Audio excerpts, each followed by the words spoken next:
How to install rubber under tiles.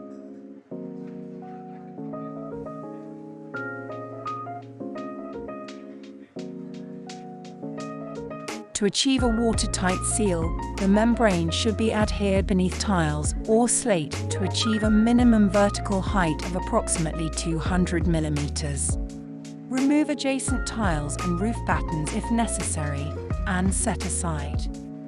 Fold back the underfelt and fully adhere the membrane using contact adhesive.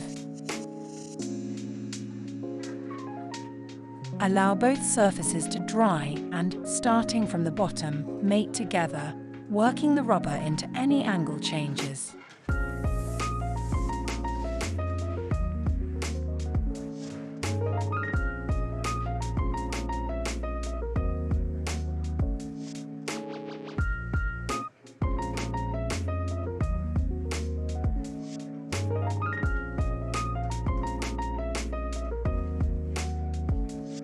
Reinstate the felt underlay and battens over the rubber.